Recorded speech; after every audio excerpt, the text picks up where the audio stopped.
السلام علیکم ورحمۃ اللہ وبرکاتہ۔ الحمد للہ وکفى وسلام علی عباده الذین اصطفى، اما بعد، اعوذ باللہ من الشیطان الرجیم، الذین یظنون انہم ملاقو ربہم وانہم الیہ راجعون۔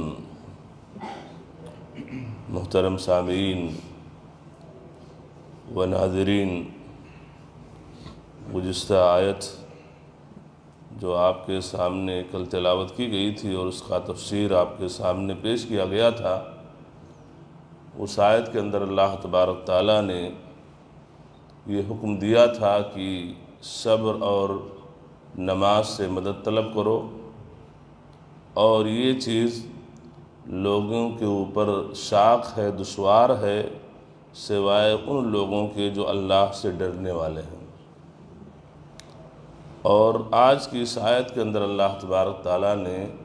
فرمایا الذین یظنون انہم ملاقو ربہم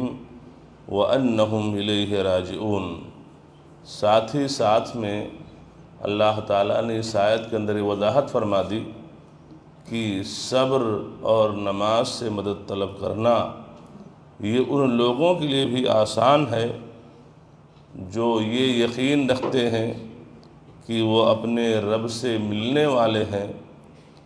اور اسی کی طرف لوٹ کر جانے والے ہیں۔ یعنی وہ انسان جس کا یوم آخرت پر ایمان ہو کہ ایک دن یہ دنیا فنا ہو جائے گی اور قیامت قائم ہوگی، قیامت قائم ہونے کے بعد تمام کے تمام لوگ اپنے قبروں سے اٹھائے جائیں گے اور اللہ کے سامنے حاضر کیے جائیں گے، تو جس انسان کا اعتقاد اور ایمان یوم آخرت پر ہو اور اس بات پر ہو کہ جب وہ اللہ تعالیٰ سے ملے گا تو اپنے کیے ہوئے عمل کی جزا اور سزا اسے ملے گی، تو ایسے انسان کے لیے بھی صبر اور نماز سے مدد طلب کرنا آسان ہوگا۔ اس کے لیے منکرات سے بچنا، حرام چیزوں سے بچنا اس کے لیے آسان ہوگا، اور حلال اور جائز چیزوں کا کرنا اس کے لیے آسان ہوگا، کیونکہ اسے ہمہ وقت یہ فکر ہے کہ ہم کو ایک دن دنیا سے جانا ہے، دنیا یہ عارضی ہے، دنیا یہ ٹیمپروری ہے، ابدی زندگی ہماری آخرت کی ہے۔ اور اس کی مثال دیکھنی ہو تو مثال ہم نبی کریم صلی اللہ علیہ وسلم کی سیرت کو پڑھ لیں۔ لَقَدْ كَانَ لَكُمْ فِي رَسُولِ اللَّهِ أُسْوَةٌ حَسَنَةٌ، تمہارے لیے اللہ کے رسول صلی اللہ علیہ وسلم بہترین سمپل، آئیڈیل اور نمونہ ہیں۔ صحیح بخاری اور صحیح مسلم کی حدیث کہ اللہ کے رسول صلی اللہ علیہ وسلم آخرت کے بارے میں اتنے فکر مند ہوتے تھے، اتنے فکر مند ہوتے تھے کہ فرماتی ہیں کہ کان النبی صلی اللہ علیہ وسلم یقوم من اللیل حتی تتفطر قدماه، قلت لما تصنع یا رسول اللہ وقد غفر لك ما تقدم من ذنبك وما تأخر، قال افلا اکون عبدا شکورا۔ اما عائشہ رضی اللہ تعالیٰ عنہ فرماتی ہیں کہ اللہ کے رسول صلی اللہ علیہ وسلم رات کو اتنی لمبی قیام اللیل کرتے تھے کہ آپ کے پیر میں ورم آ جاتا تھا، سوجن آ جاتا تھا، اور کہتی ہیں کہ میں اللہ کے رسول صلی اللہ علیہ وسلم سے پوچھ بیٹھی کہ آپ اتنا اپنے آپ کو کیوں تھکاتے ہیں، جبکہ آپ تو وہ نبی ہیں کہ آپ کے ما تقدم و ما تاخر، اگلے پچھلے تمام گناہ معاف کر دیے گئے ہیں۔ تو اللہ کے رسول صلی اللہ علیہ وسلم نے فرمایا افلا اکون عبدا شکورا، کیا میں اللہ کا شکر گزار بندہ نہ بنوں؟ اللہ تعالیٰ نے ہمیں اتنی ساری نعمتیں دی ہیں کہ ہمیں نبیوں کا سردار بنایا ہے۔ میرے اوپر جو قرآن عظیم نازل کی گئی ہے وہ آخری کتاب ہے، میں آخری نبی ہوں، میرے کے بعد کوئی نبی آنے والا نہیں۔ تو جب یہ تمام مقامات اور مرتبے اللہ تعالیٰ نے مجھے دیے ہیں تو میں چاہتا ہوں کہ عبادت کر کے اللہ کا شکر گزار بندہ بن جاؤں۔ یہی وہ اللہ کے رسول صلی اللہ علیہ وسلم ہیں کہ رات کو اٹھ کر کے جب آپ قیام اللیل کرتے تھے تو بعض دوسری حدیثوں میں موجود ہے کہ رونے کی آواز ایسے آتی تھی جیسے ایک انسان جب ہانڈی کو آگ پہ چڑھا دیتا ہے اور نیچے سے جب آگ لگتی ہے ٹیمپریچر اس کا،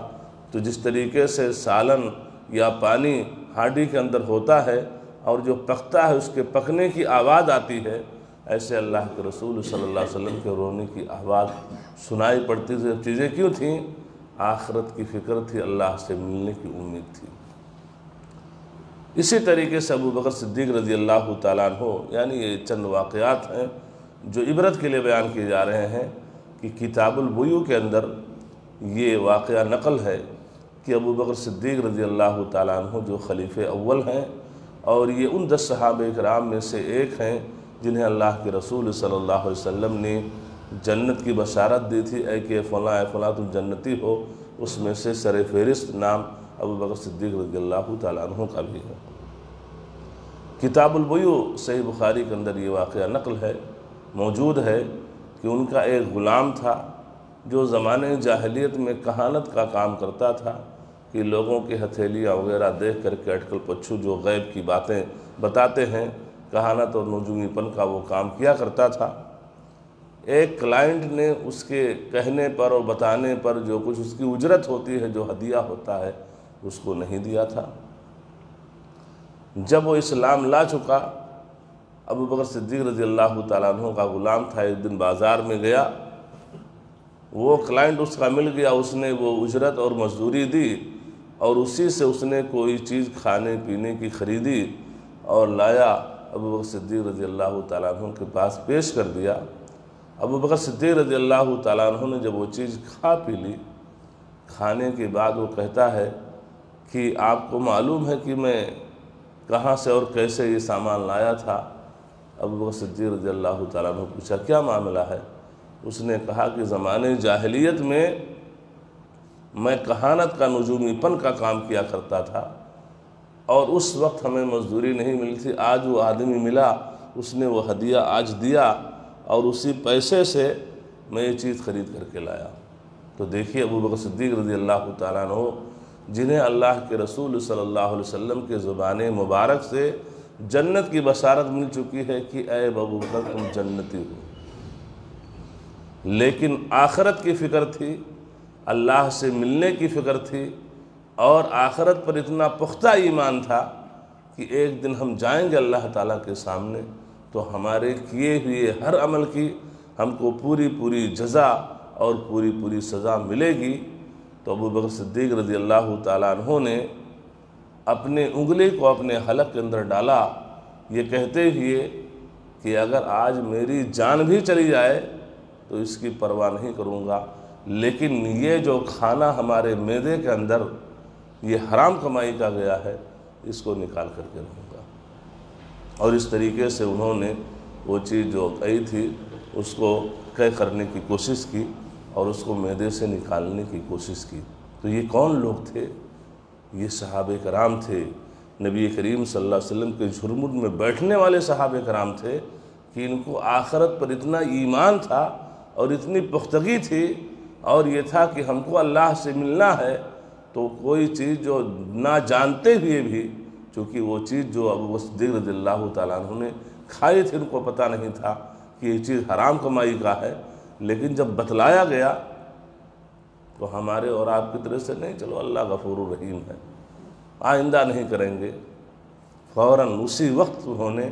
ایکشن لیا اور فوراً اسی وقت وہ چیزیں انہوں نے واپس کر دی۔ آج کتنے لوگ ہوتے ہیں کہ لون پہ تمام چیزیں لیے رہتے ہیں، کہیں گاڑی ہے، کہیں گھر ہے، کہیں کچھ ہے، اور جب بتایا جاتا ہے اس کو توڑنے کی کوشش نہیں کرتا ہے، کہتا ہے اللہ غفور الرحیم آئندہ نہیں کریں گے۔ ارے بھائی اس کو ابھی ختم کرو، کیا پتہ کہ آئندہ آئے کہ نہ آئے، آئندہ کی گھڑی، آنے والی گھڑی وہ آئے کہ نہیں آئے۔ ہو سکتا ہے کہ آج یہ جمعرات کا دن ہے، آئندہ کی فکر کرتے ہو کل جمعہ کا دن نہ آئے، ابھی بیٹھے ہو، سورج نہیں نکلا، ہو سکتا ہے کہ سورج نہ نکلے، دنیا سے چلے جاؤ، کل کی فکر کر رہے ہو، ابھی یہیں بیٹھے ہو سکتا ہے کہ اس مسجد سے آپ ہم نہ نکل پائیں، ملک الموت آ جائے اور بیٹھے بیٹھے دنیا سے رخصت ہو جائیں۔ تو یہ اللہ والے تھے، انہیں آخرت پر ایمان تھا، آخرت کی فکر تھی اور یہ یقین تھا کہ ہم کو یہاں سے جانا ہے الذین یظنون انہم ملاقو ربہم۔ نماز پڑھنا یہ مشکل نہیں ہے، صبر سے مدد طلب کرنا مشکل نہیں ہے، لیکن کن کے لیے؟ اللہ سے ڈرنے والوں کے لیے، اور اللہ سے ڈرنے کے ساتھ یوم آخرت پر ان کا یقین ہے کہ اللہ سے ملنے والے ہیں، آخرت قائم ہوگی، قیامت قائم ہوگی، اللہ کے سامنے حاضر کیے جائیں گے، اللہ سے ملاقات ہوگی اور اپنے کیے ہوئے عمل کی جزا اور سزا ملے گی۔ ایک واقعہ عمر بن خطاب رضی اللہ تعالیٰ عنہ کی طرف نسبت کیا جاتا ہے، گرچہ کچھ واقعے میں کچھ کلام ہے، لیکن استشہاد کے طور پر پیش کیا جا سکتا ہے کہ عمر بن خطاب رضی اللہ تعالیٰ عنہ نے اپنے وقت میں دودھ میں پانی ڈالنے سے منع کیا۔ اللہ کے رسول صلی اللہ علیہ وسلم کے یہ صحابی خلیفہ ثانی عمر بن خطاب رضی اللہ تعالیٰ عنہ رات کے سناٹے میں یہ اٹھ کر کے چلتے ہوئے گشت کرتے تھے، کس لیے؟ کہ عوام کی رعایا کی خبرگیری کے لیے کہ لوگ کس طرح سے جی رہے ہیں۔ ایک گھر سے گزر ہوتا ہے، اندر سے دو عورتوں کی بات چیت ہو رہی ہے، رک جاتے ہیں کہ کیا بات ہو رہی ہے۔ ماں اپنی بیٹی کو حکم دیتی ہے کہ بیٹی اٹھ جاؤ، صبح ہونے والی ہے، دودھ کے اندر پانی ملا دو۔ بیٹی کہتی ہے کہ اے امی جان، کہ آپ کو یہ معلوم نہیں کہ عمر رضی اللہ تعالیٰ عنہ نے یہ اعلان کروا دیا ہے کہ دودھ کے اندر پانی نہ ملایا جائے۔ ماں کہتی ہے کہ ارے نادان عورت، رات کی سناٹے میں، رات کی سدھیرے میں کہاں عمر ہے اور کہاں عمر کا وہ ہرکارا جو آواز دینے والا جس نے اعلان کیا ہے کہ دودھ میں پانی نہ ملایا جائے، کہاں ہے عمر؟ عمر کہاں دیکھ رہے ہیں اور وہ انسان کہاں ہے جو اعلان کر چکا ہے؟ وہ خاتون تقوی شعار تھی، پرہیزگار تھی، پاک دامن تھی، اللہ والی تھی، یوم آخرت پر ایمان تھا، یقین تھا کہ مروں گی اللہ سے ملوں گی، اور اگر یہ کام غلط ہے، غلط کام ہو جائے گا تو اس پر ہماری گرفت ہوگی۔ وہ کہتی ہے کہ اے میری امی جان، اے میری والد محترمہ، ان لم یرانا عمر فإن رب عمر یرانا، کہ اے میری والد محترمہ، اگر رات کے سناٹے میں، رات کے سندھیرے میں اگر عمر ہم کو نہیں دیکھ رہے ہیں تو تم اس بات سے کیوں غافل ہو کہ عمر کا رب ہمیں دیکھ رہا ہے؟ یہ کیوں نہیں سوچتی ہو کہ عمر نہیں دیکھ رہے ہیں، لیکن ہمارا رب، عمر کا رب، ساری کائنات کا جو رب ہے، جو ساتویں آسمان پر عرش پر جلوہ افروز ہے، وہ رب ہمیں دیکھ رہا ہے۔ عمر بن خطاب رضی اللہ تعالیٰ عنہ نے اپنے غلام سے کہا اس گھر پہ نشان لگا دیا جائے۔ صبح ہوتی ہے، بلواتے ہیں کہ جاؤ دیکھو جس عورت کی یہ بات ہو رہی تھی شوہر والی ہے کہ نہیں ہے۔ پتہ چلا کہ شوہر نہیں ہے۔ بلوائے اور اس دودھ بیچنے والی لڑکی کو انہوں نے اپنا بہو بنا لیا اور اپنے بیٹے عاصم سے اس خاتون کی شادی کر دی۔ تو یہ اللہ والی خاتون تھی کہ دیکھیے کہ رات کے سناٹے میں، رات کے اندھیرے میں پوری دنیا سو رہی ہے، لیکن ماں اور بیٹی کا مکالمہ اور گفتگو جاری ہے۔ کہتی ہے امی جان، اگر تم یہ سوچ رہی ہو کہ عمر نہیں دیکھ رہے ہیں تو عمر کا رب تو دیکھ رہا ہے۔ اگر یہ احساس، یہ شعور اللہ کے خوف کا، اللہ کے ڈر کا، خشیت الہی کا ہمارے اندر پیدا ہو جائے تو چاہے رات کا اندھیرا ہو، دن کا اجالا ہو، چاہے ہم اپنی آفس میں ہوں، چاہے اپنی دکان پہ ہوں، چاہے اپنے شہر میں ہوں، چاہے آؤٹ آف سٹی ہوں، چاہے اپنی کنٹری میں ہوں، چاہے آؤٹ آف کنٹری میں ہوں، اپنے بند کمرے میں ہوں، کہیں بھی ہوں، معصیت ہو سکتی ہے، اللہ کی نافرمانی ہو سکتی ہے، نہیں ہو سکتی ہے، اس لیے کہ رب ہماری ہر حرکت پہ نظر رکھے ہوئے ہے۔ اگر یہ احساس و شعور پیدا ہو جائے کہ دنیا دیکھے نہ دیکھے، سی سی کیمرے ہماری حرکت کو محفوظ کر رہے ہوں نہ کر رہے ہوں، لیکن اللہ تعالیٰ عرش پر جلوہ افروز ہے، وہ ہماری ہر حرکت پر نظر رکھے ہوئے ہے، تو انشاءاللہ غلط کاموں سے بچنا ہمارے لیے آسان ہو جائے گا اور نیک کاموں کا کرنا ہمارے لیے بھی آسان ہو جائے گا۔ عثمان رضی اللہ تعالیٰ عنہ قبر پہ جاتے ہوئے کیوں روتے تھے اتنے؟ کہ داڑھی تر ہو جاتی تھی۔ عثمان غنی رضی اللہ تعالیٰ عنہ بھی ان صحابہ کرام میں سے ایک ہیں جنہیں اللہ کے رسول صلی اللہ علیہ وسلم نے فرمایا تھا کہ اے فلاں جنتی ہو، اس میں سے عثمان رضی اللہ تعالیٰ عنہ ہیں۔ غزوہ تبوک کے موقع پر 100 اونٹ 100 گھوڑے 100 اونٹ 100 گھوڑے دیتے جاتے اور اللہ کے رسول فرماتے لک الجنہ، اے عثمان رضی اللہ تعالیٰ عنہ تمہارے لیے جنت، کہا 100 اور لو۔ اس طریقے سے ایک نہیں کئی بار اللہ کے رسول صلی اللہ علیہ وسلم نے اپنے داماد عثمان رضی اللہ تعالیٰ عنہ کو ایک ہی مجلس میں جنت کی بشارت دی، حتیٰ کہ جب انہوں نے دینار و درہم وہ قیس اللہ کے رسول صلی اللہ علیہ وسلم کو چندہ دیا غزوہ تبوک کی تیاری میں، تو اللہ کے رسول صلی اللہ علیہ وسلم خوش ہو گئے اور کہا ما ضر عثمان ما عمل بعد اليوم، آج کے بعد عثمان رضی اللہ تعالیٰ عنہ کچھ بھی کریں کچھ فرق پڑنے والا نہیں ہے۔ تو جس صحابہ رسول کا یہ مقام، یہ مرتبہ کہ اللہ کے رسول صلی اللہ علیہ وسلم کے زبان مبارک سے جنت کی بشارت اور خوشخبری ایک نہیں کئی بار پا چکے ہیں، لیکن جب قبرستان پہنچتے تو قبر کا وہ تاریک منظر، اور ابھی میت اتارا جا رہا ہے، ابھی تمام لوگ ساتھ میں ہیں، ابھی دفنا دیں گے، دفنا دے کے نکل جائیں گے، اکیلا انسان اس مٹی کے گھر میں ہوگا، منکر نکیر آئیں گے، سوال ہوگا، تمام چیزیں ہوں گی، وہ منظر وہ کیفیت سوچ کر کے اور اتنا روتے تھے کہ ہچکی بچ جاتی تھی اور داڑھی تر ہو جاتی۔ جب پوچھا گیا کہ جنت و جہنم کا ذکر کیا جاتا ہے لیکن آپ کی یہ کیفیت نہیں ہوتی ہے، آخر یہ کیفیت آپ کی کیوں ہے؟ تو ان کو آخرت کی فکر تھی، اللہ سے ملاقات کی فکر تھی کہ اللہ سے ملنے والے ہیں۔ اس فکر کی بنیاد پر انہوں نے کیا کہا تھا کہ میں نے نبی کریم صلی اللہ علیہ وسلم سے حدیث سنی کہ قبر آخرت کی پہلی سیڑھی ہے، اگر انسان عذاب قبر سے بچ گیا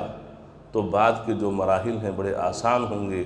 اور اگر عذاب قبر سے دوچار ہو گیا فما بعدہ اشد منہ، تو اس کے بعد کے جو مراحل ہیں وہ بڑے ہی سخت ہوں گے، بڑے ہی دردناک ہوں گے۔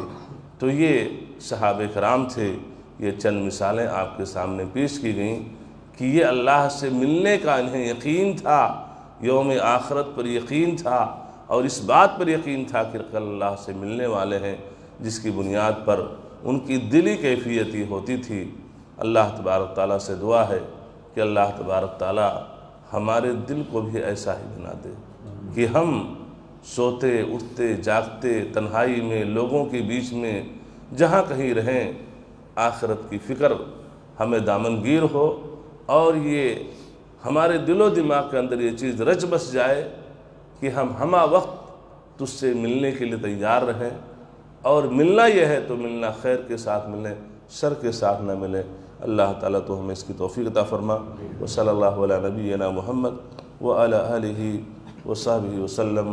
والسلام علیکم ورحمۃ اللہ وبرکاتہ۔